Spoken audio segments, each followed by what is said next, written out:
The secret empire that controls everything they don't want you to know their names. Not because they're hiding, but because they're hiding in plain sight. Logos you see every day, buildings you pass without noticing, institutions you trust without questioning. The secret empire isn't secret because it's hidden its secret, because most people never think to look. $10 trillion. That's the combined assets under management of the world's largest investment firms. More wealth than most countries' entire GDP.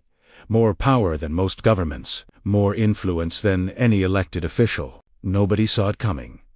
Or did they? The pattern is always the same. Picture yourself in the year 1913. A small group of men gather on Jekyll Island, off the coast of Georgia, representatives of the most powerful banking families in the world. Rockefeller, Morgan Warburg. Rothschild representatives. They meet in secret, under false names. With a single purpose. They're designing the Federal Reserve System. Not a government institution, though it sounds like one. A private banking cartel, with the power to print money, set interest rates, and control the American economy. It will be sold to Congress and the public as a way to stabilize banking, prevent panics, protect the people. The truth, it's a mechanism for private banks to control public currency, to socialize losses and privatize profits, to guarantee that financial power remains in their hands. The Federal Reserve Act passes on December 23, 1913. Most congressmen are home for Christmas. Few read it, fewer understand it. President Woodrow Wilson signs it and later writes, "I am a most unhappy man. I have unwittingly ruined my country." The pattern is always the same. True power doesn't announce itself. It doesn't campaign for office. It operates behind institutional facades, wielding influence without accountability. History doesn't repeat, but it rhymes. Fast forward 110 years. The same families, the same institutions, different names, evolved structures, but the same essential truth. A small group of people control vast amounts of wealth and wield it to shape the world according to their interests. This time, it will be worse, because the concentration of power is greater than ever before, and the tools of control more sophisticated than any previous era could imagine. The big 3 names. Say them slowly: BlackRock, Vanguard, State Street. Combined assets under management, over $22 trillion. To put that in perspective, that's larger than the GDP of the United States. Larger than the GDP of China. These three firms control more wealth than most nations will see in their entire history. But here's what you don't understand yet. It's not just the amount of wealth. It's who they control. Picture this. You decide to invest in American companies. Buy some Apple stock, some Microsoft, some X. You think you're making independent choices? Different companies, different industries, real diversification. Now look deeper. BlackRock owns 7.6% of Apple. Vanguard owns 8.7%. State Street owns 4.2%. Combined, over 20% of Apple. BlackRock owns 7.3% of Microsoft. Vanguard owns 8.6%. State Street owns 4.3%. Combined, over 20% of Microsoft. BlackRock owns 6.9% of ExxonMobil. Vanguard owns 8.5%. State Street owns 5.1%. Combined, over 20%. The pattern repeats. Amazon, Google, Facebook, JP Morgan, Bank of America, Pfizer, Johnson & Johnson. Every major corporation, the big three, are the largest shareholders. Nobody saw it coming, but it gets worse. Look at the big three themselves. Who owns BlackRock? Vanguard is the largest shareholder. Who owns Vanguard? It's technically owned by its funds, which means it's owned by itself. A circular ownership structure so complex that even regulators struggle to understand it. Imagine this. You think you live in a capitalist system with competition, market forces, and consumer choice. You think companies compete against each other for your business, but the same investment firms own massive stakes in competing companies. Coca-Cola and Pepsi, Walmart and Target, Ford and GM. United, and Delta. Why would companies truly compete when the same shareholders profit either way? They don't call it a monopoly. They call it common ownership. Legal. Accepted. Rarely discussed, but the effect is the same. Reduction in competition. Coordination without collusion. Cartel behavior without explicit conspiracy. The pattern is always the same. Power concentrates. Competition becomes theater, and consumers lose without realizing they've lost anything. The revolving door. Let's talk about Larry Fink, CEO of BlackRock, the most powerful person in finance you've probably never heard of. His company manages $10 trillion. He has regular meetings with presidents, prime ministers, and central bankers. His analysts' reports move markets. His firm's decisions can make or break entire industries. And here's the thing. He's not elected, not accountable to voters, not required to testify before Congress unless subpoenaed. He operates outside democratic control while wielding more economic power than most governments. Picture the revolving door. Brian Dees, BlackRock executive, then director of the National Economic Council under Biden, shaping U.S. economic policy, then back to the private sector. Michael Pyle, BlackRock's chief investment strategist, then senior economic advisor to Vice President Harris. Philip Hildebrand, vice chairman of former chairman of the Swiss National Bank. Stanley Fischer, senior advisor at BlackRock, former vice chairman of the Federal Reserve, former governor of the Bank of Israel, former chief economist of the World Bank. The pattern repeats. BlackRock executives become government officials become BlackRock executives. The line between public service and private profit blurs into meaninglessness. Now multiply this across Vanguard, State Street, J.P. Morgan, Goldman Sachs, every major financial institution. The same people rotating through the same positions, creating policy that benefits themselves.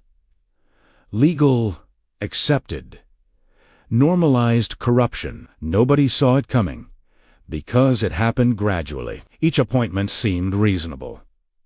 Each hire made sense individually, but collectively, a capture of government by finance. History doesn't repeat, but it rhymes. In the Gilded Age, Wikajed Tem, robber barons, Rockefeller, Carnegie, Morgan Day, controlled oil, steel, banking. They owned senators. They wrote laws. Until trustbusters like Teddy Roosevelt broke them up. Today's titans are smarter. They don't own companies directly. They own shares. They don't bribe politicians. They hire them after they leave office. They don't break laws.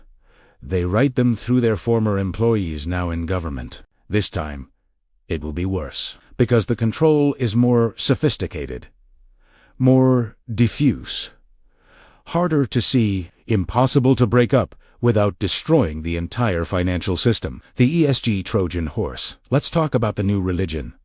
ESG, environmental, social, and governance.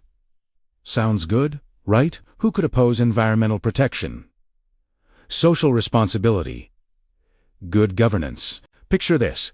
BlackRock announces it's prioritizing ESG in all investment decisions. Other firms follow. Suddenly, to access capital, companies must meet ESG criteria, hire diversity officers, publish sustainability reports, hit carbon targets. On the surface, progressive values made corporate policy, environmental salvation through capitalism, social justice through investment. Look deeper. Who decides what qualifies as ESG? Private ratings, agencies, and investment firms. Unelected, unaccountable. Imposing values through financial pressure rather than democratic process. Who benefits? Large corporations that can afford ESG compliance departments, small competitors crushed by regulatory burden. Who suffers? Workers in non-ESG industries. Coal miners, oil workers, manufacturing employees, their livelihoods sacrificed at the altar of ESG scores. The uncomfortable truth: ESG is power dressed as virtue, a mechanism for financial elites to reshape society according to their preferences. bypassing elected governments and popular will. You can't vote out BlackRock. You can't petition Vanguard. You can't hold State Street accountable. Yet they wield more influence over corporate behavior than any government regulation. Nobody saw it coming. Corporate activism, stakeholder capitalism. Sounds noble, but ask yourself, who are the stakeholders? Who decides their interests? And who benefits when massive investment firms control corporate behavior through ESG mandates? The pattern is always the same. Elite preferences imposed on society, dressed in the language of morality and progress, immune to democratic accountability. The central bank syndicate. Let's connect the dots. Who owns? The Federal Reserve. Officially, member banks. J.P. Morgan, Bank of America, Citigroup, Wells Fargo. Who owns the biggest stakes in those banks? BlackRock, Vanguard, State Street. Who benefits when the Fed prints money? Asset owners? Stockholders? Real estate investors? The wealthy. Who suffers? Workers, savers, fixed-income retirees, the middle class. Picture this, 2008. Financial crisis. Banks collapse. The Fed responds with quantitative easing. Prints $4 trillion. Buys bonds, injects liquidity. Who gets the money first? Banks and financial institutions. They buy assets before inflation hits. Stocks, real estate, corporate bonds. By the time money reaches ordinary workers through wage increases, if Itaberdo's prices have already risen, the inflation tax has already been paid. Result: the largest wealth transfer in human history. From 2008 to 2024, U.S. billionaires' wealth increases from $1.3 trillion to over $5 trillion. Middle-class wealth stagnates. Inequality explodes. All legal, all justified as economic stimulus, all enriching the same institutions that caused the crisis in the first place. History doesn't repeat, but it rhymes. The 1920s, easy money, speculation, inequality.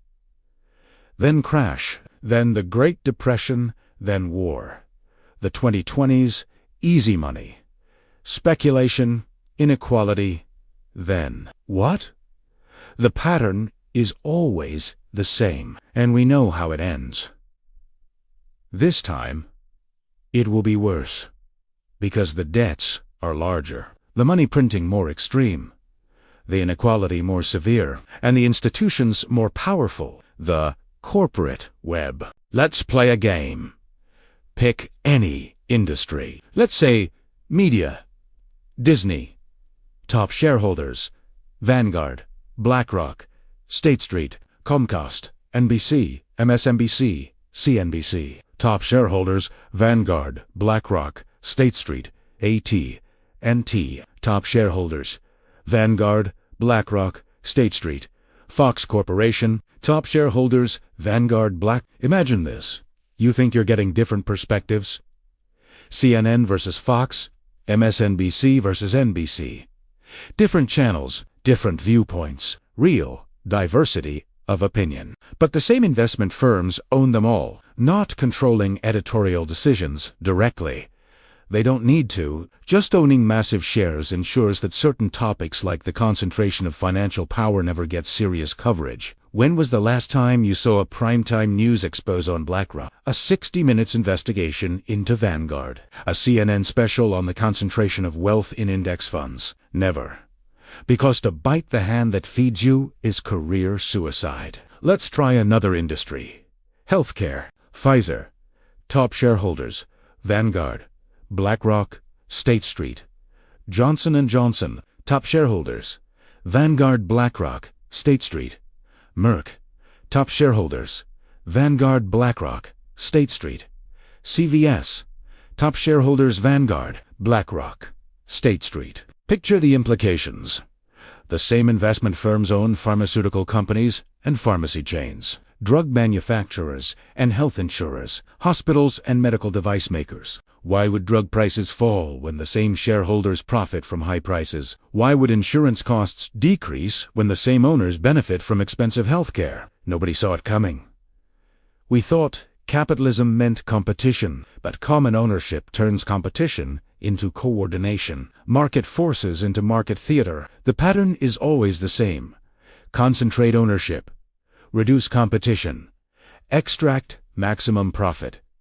All legal, all justified, all invisible to most people. The food chain. Let's get personal. What did you eat today? Cereal? Probably made by Kellogg's, General Mills, or Post, all owned partially by Vanguard and BlackRock. Snack? Likely from PepsiCo, Mondelez, or Kraft Heinz. Same owners. Dinner meats from Tyson Foods or chicken from Perdue, owned by, you guessed it, shop at Walmart. Owned by Vanguard and BlackRock. Shop at Target instead. Also owned by Vanguard and BlackRock. Shop at Costco to avoid both. Still owned by Vanguard and BlackRock. Picture this realization. Your choices aren't really choices. The competition isn't really competition. The free market isn't really free. It's an oligopoly dressed as capitalism, a cartel operating within legal boundaries. And food isn't even the most important example. Let's talk about technology. Apple on Microsoft, Google, Amazon, Meta, Facib, top shareholders. In all of them, Vanguard and BlackRock, the devices you use, the platforms you browse, the services you depend on, all connected through common ownership. They call it diversification. They say it's passive investing. Index funds just tracking the market, but when the same entities own everything, passive becomes active by default. Tracking the market becomes controlling the market. History doesn't repeat, but it rhymes. Standard Oil once controlled 90% of America's refineries. The government broke it up as an illegal monopoly. Today's monopolies are smarter. They don't own 90% of one industry, they own 10 to 20% of every industry. Legal. Unstoppable. This time, it will be worse. Because you can't break up index funds without destroying retirement accounts. You can't limit institutional ownership without crashing markets. The system is so intertwined that reform becomes impossible without catastrophe. The Davos Connection, January, every year. Davos, Switzerland, the World Economic Forum. Billionaires fly private jets to lecture the world about climate change. Corporate executives discuss stakeholder capitalism in five-star hotels. Politicians mingled with tech CEOs, bankers, and media moguls. Officially, a forum for discussing global challenges. Unofficially, where the global elite coordinate policy without democratic input. Picture the scene. Larry Fink of BlackRock sitting with the head of the IMF, the CEO of Pfizer, and a prime minister or two. They discuss the future, not your future, their future. The world they want to build. And then they build it, not through Congress or Parliament, not through elections or referendums, through corporate policy, through investment decisions, through ESG mandates and financial pressure. Klaus Schwab, founder of the writes books with titles like The Great Reset and Stakeholder Capitalism.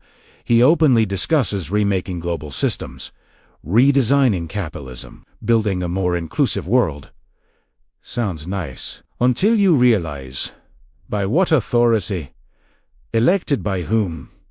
Accountable to whom? Nobody voted for BlackRock to reshape capitalism. Nobody elected the WEF to redesign global governance. Yet they operate as if they have that mandate. Because they have something better than democratic legitimacy. They have money. Trillions of it. Nobody saw it coming. Or maybe people did.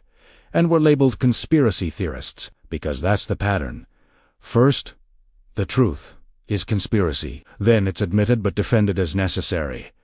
Then it's too late to stop. The geopolitical game. Let's zoom out. Look at the global chessboard. China, state capitalism. Government controls finance, directly. Surveillance, state, social credit system. The West, corporate capitalism. Finance controls government indirectly. Surveillance by corporations, ESG, credit system. Two systems. Different on the surface, identical in result, centralized control. Individual freedom eroded. Elite power concentrated. China uses the state to control capital. The West uses capital to control the state. Same destination, different paths. Picture the meeting rooms. Chinese Communist Party officials coordinating with state-owned enterprises, Western investment firm executives coordinating with corporations they partially own. Both systems eliminate meaningful competition. Both systems concentrate power. Both systems use technology for control. Both systems present themselves as inevitable, progressive, and beneficial. History doesn't repeat, but it rhymes. The 20th century was communism versus capitalism. The 21st century is state capitalism versus corporate capitalism. The citizen loses either way. The pattern is always the same. Systems that concentrate power attract those who crave power. And once in power, they use every tool to maintain it. This time, it will be worse, because technology enables control beyond anything previous generations could imagine. Digital currencies. Biometric tracking, social credit, whether implemented by government or corporation, makes little difference to the person being tracked. The Bitcoin distraction.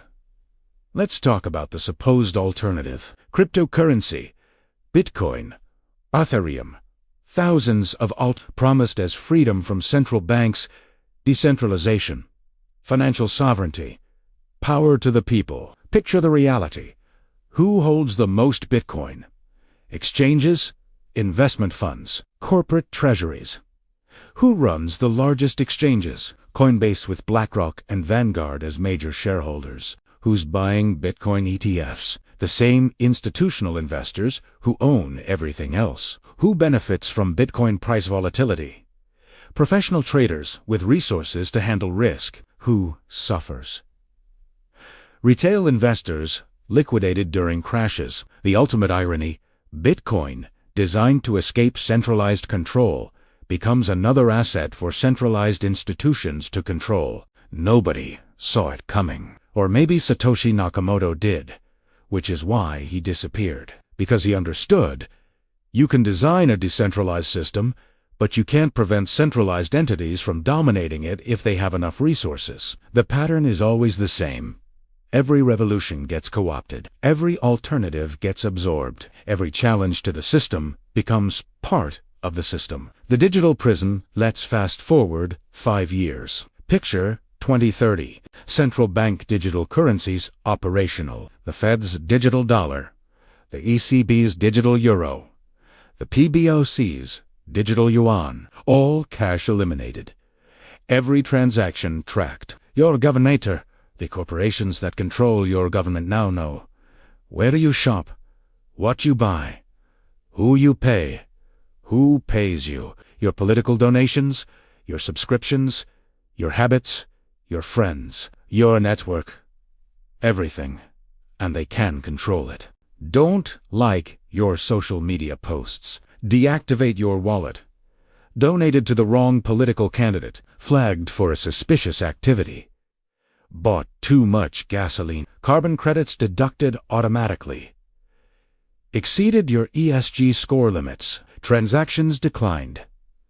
This isn't science fiction. China already has this system operational. The West is building it under the guise of convenience and efficiency. And who will run these systems? Not governments directly. They'll outsource to ... investment firms, financial institutions. The same entities that already own everything else. BlackRock will manage digital currency infrastructure. Vanguard will run carbon credit trading systems. State Street will operate social credit platforms. Nobody saw it coming, but the infrastructure is already being built. The pilot program's already running. The public already being conditioned to accept it. History doesn't repeat, but it rhymes. Feudalism, serfdom, company towns. Every era develops new mechanisms for control. This era's mechanism is financial technology. This time, it will be worse, because previous systems of control had geographic limits. You could flee.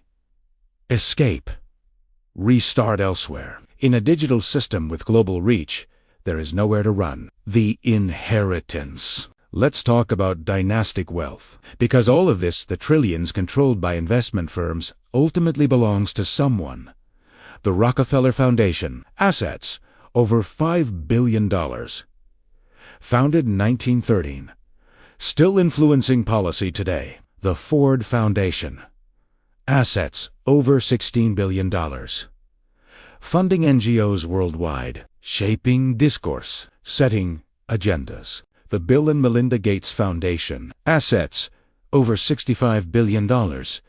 Involved in global health policy, education reform, agricultural development, wielding more influence than most governments. Picture this. Unelected billionaires deciding global health policy during a pandemic, deciding education standards for American schools, deciding agricultural practices for African farmers. By what authority? None.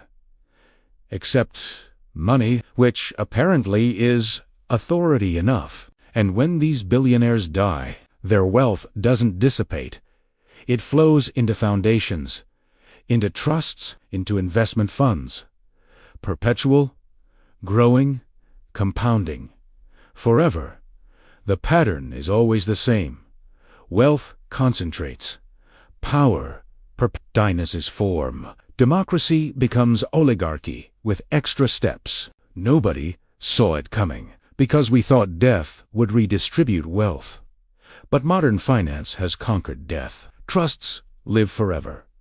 Foundations operate eternally. The dead hand of the past controls the living present. The question they don't want asked, here's what keeps me awake at night. If a small group of people control trillions in assets, if they own significant stakes in nearly every major corporation, if they employ former government officials and place their people in positions of power, if they coordinate policy through organizations like the WHO, if they benefit from crisis and chaos, then what incentive do they have to prevent crisis? Think about it. During the 2008 financial crisis, big banks were bailed out. Small banks failed. Wealth concentrated further. During the 2020 pandemic, Amazon, Microsoft, big tech soared. Small businesses closed. Wealth concentrated further. During inflation, asset owners prospered.